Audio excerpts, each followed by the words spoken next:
Chapter 6 of Brewster's Millions by George Barr McCutcheon. Chapter 6 Monty Cristo. A fortnight later, Montgomery Brewster had a new home. In strict obedience to his chief's command, Nopper Harrison had leased until the September following one of the most expensive apartments to be found in New York City.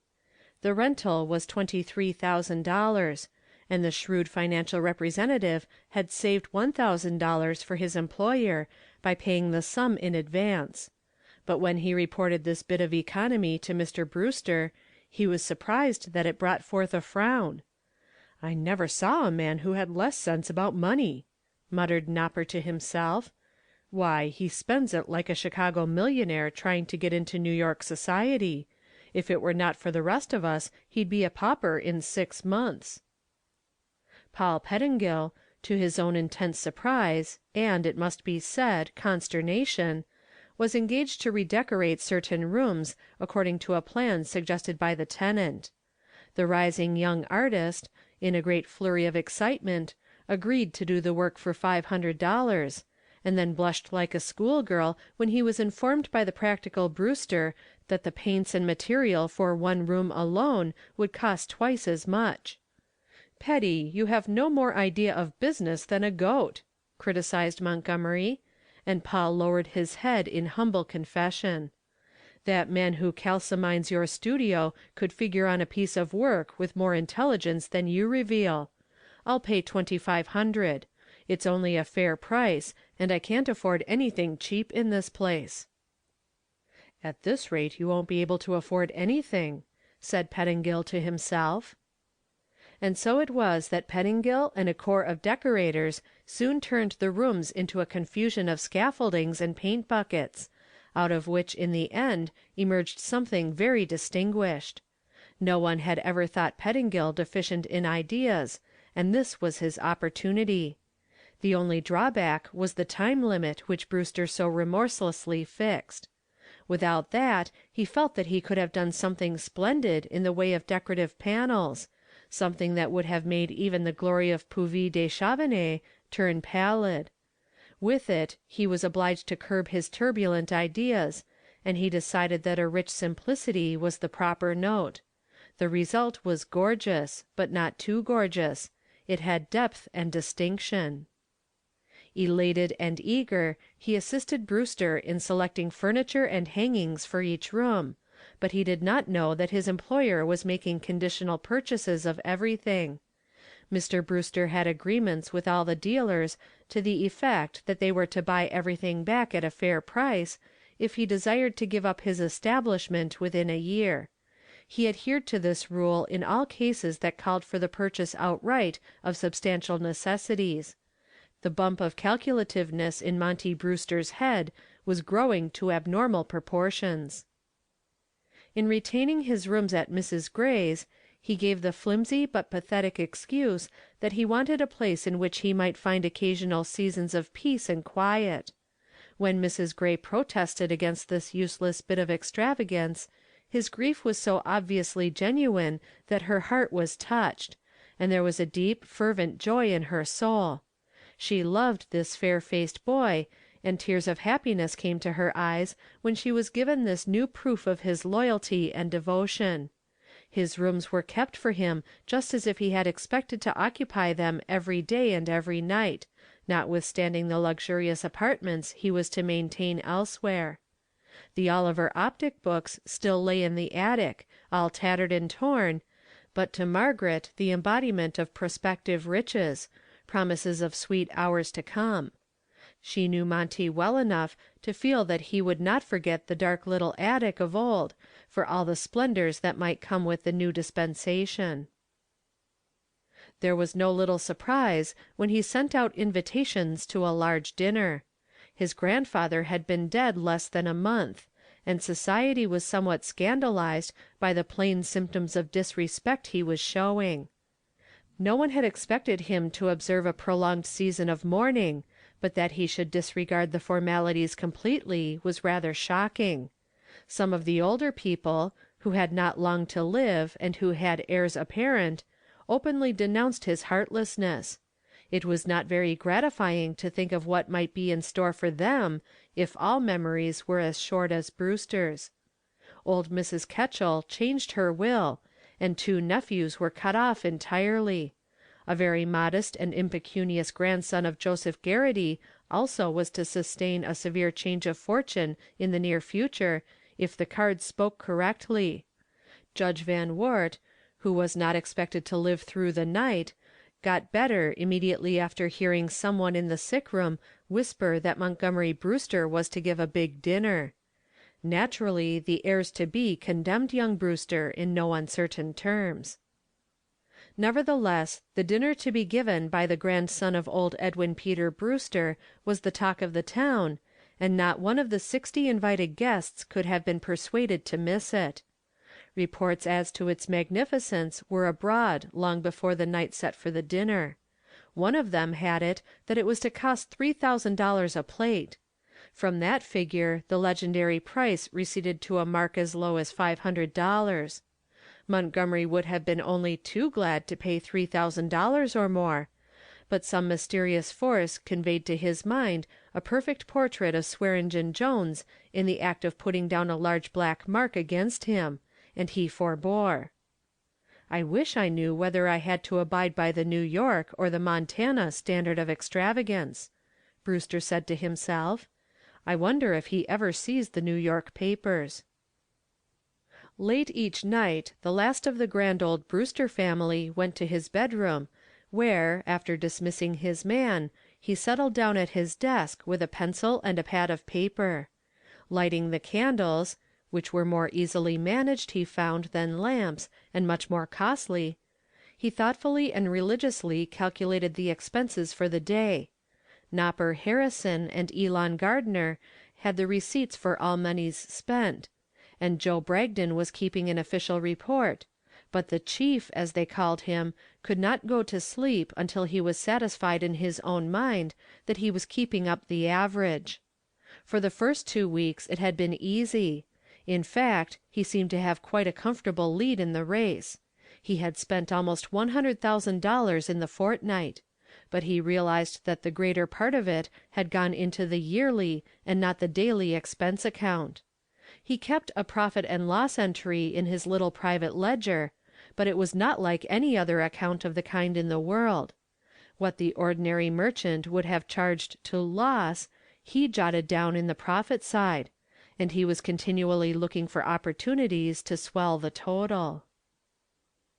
Rawles, who had been his grandfather's butler since the day after he landed in New York, came over to the grandson's establishment, greatly to the wrath and confusion of the latter's Aunt Emmeline. The chef came from Paris, and his name was Detuit. Ellis, the footman, also found a much better berth with Monty than he had had in the house on the avenue. Aunt Emmeline never forgave her nephew for these base and disturbing acts of treachery, as she called them. One of Monty's most extraordinary financial feats grew out of the purchase of a $14,000 automobile. He blandly admitted to Nopper Harrison and the 2 secretaries that he intended to use it to practice with only, and that as soon as he learned how to run an auto, as it should be run, he expected to buy a good, sensible, durable machine for $7,000. His staff officers frequently put their heads together to devise ways and means of curbing Monty's reckless extravagance. They were worried. "He is like a sailor in port," protested Harrison. "Money is no object if he wants a thing, and damn it, he seems to want everything he sees." "It won't last long," Gardner said reassuringly. "Like his namesake, Monty Cristo, the world is his just now, and he wants to enjoy it." "He wants to get rid of it, it seems to me." Whenever they reproached Brewster about the matter, he disarmed them by saying, "Now that I've got money, I mean to give my friends a good time. Just what you'd do if you were in my place. What's money for, anyway?" "But this $3,000 a plate dinner—" "I'm going to give a dozen of them, and even then I can't pay my just debts. For years I've been entertained at people's houses, and have been taken cruising on their yachts. They have been bully to me, And what have I ever done for them? Nothing. Now that I can afford it, I am going to return some of those favors and square myself. Doesn't it sound reasonable?" And so preparations for Monty's dinner went on. In addition to what he called his efficient corps of gentlemanly aids, he had secured the services of Mrs. Dan DeMille as social mentor and utility chaperone. Mrs. DeMille was known in the papers as the leader of the fast younger married set. She was one of the cleverest and best looking young women in town, and her husband was one of those who did not have to be invited to. Mr. DeMille lived at the club and visited his home. Some one said that he was so slow and his wife so fast that when she invited him to dinner he usually was 2 or 3 days late. Altogether, Mrs. DeMille was a decided acquisition to Brewster's campaign committee. It required just her touch to make his parties fun instead of funny. It was on October 18th that the dinner was given. With the skill of a general, Mrs. Dan had seated the guests in such a way that from the beginning things went off with zest. Colonel Drew took in Mrs. Valentine, and his content was assured. Mr. Van Winkle and the beautiful Miss Valentine were side by side, and no one could say he looked unhappy. Mr. Cromwell went in with Mrs. Savage, and the same delicate tact, in some cases it was almost indelicate, was displayed in the disposition of other guests. Somehow they had come with the expectation of being bored. Curiosity prompted them to accept, but it did not prevent the subsequent inevitable lassitude. Socially, Monty Brewster had yet to make himself felt. He and his dinners were something to talk about, but they were accepted hesitatingly, haltingly. People wondered how he had secured the cooperation of Mrs. Dan, but then Mrs. Dan always did go in for a new toy. To her was inevitably attributed whatever success the dinner achieved, and it was no small measure. Yet there was nothing startling about the affair. Monty had decided to begin conservatively. He did the conventional thing, but he did it well. He added a touch or two of luxury, the faintest aroma of splendor.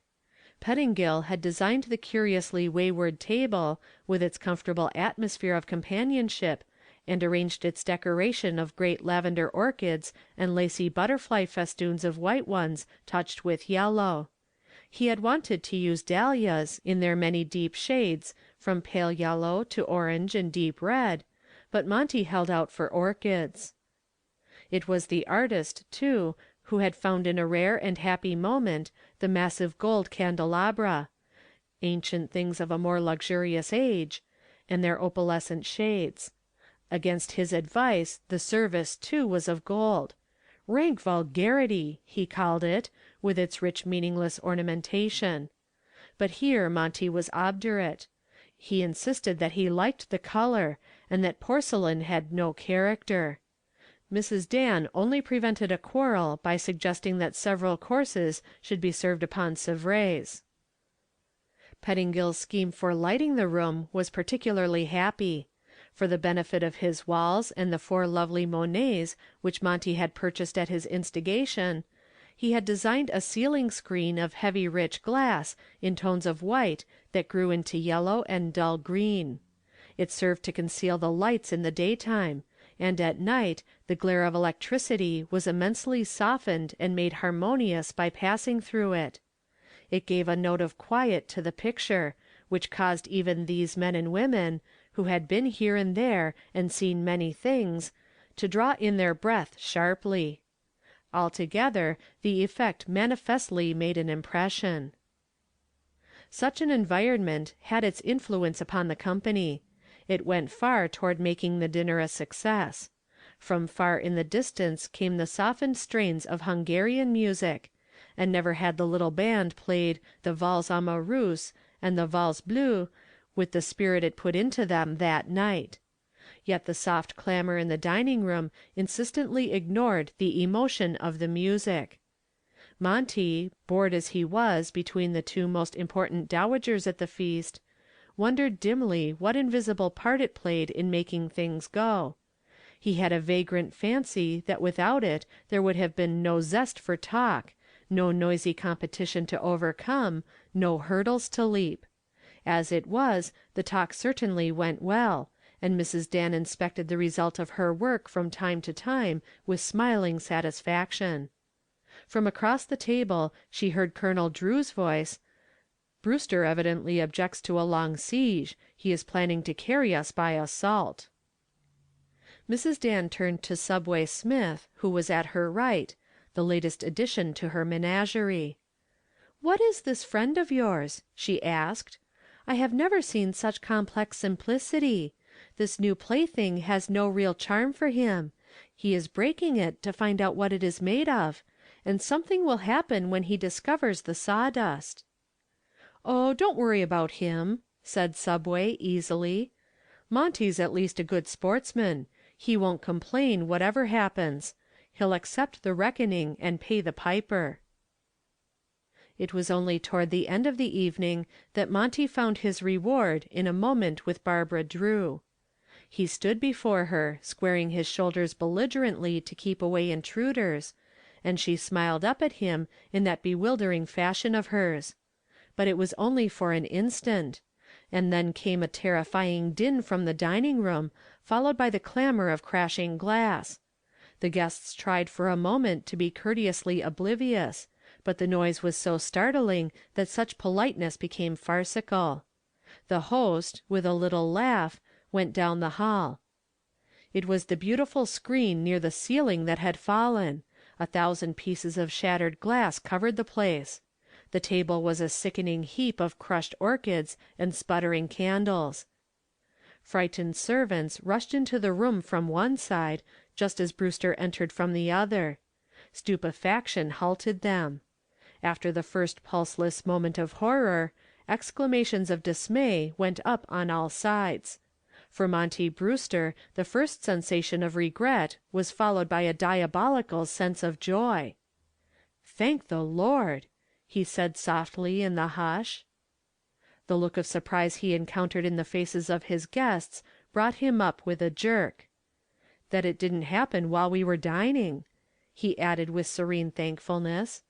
And his nonchalance scored for him in the idle game he was playing. End of chapter 6.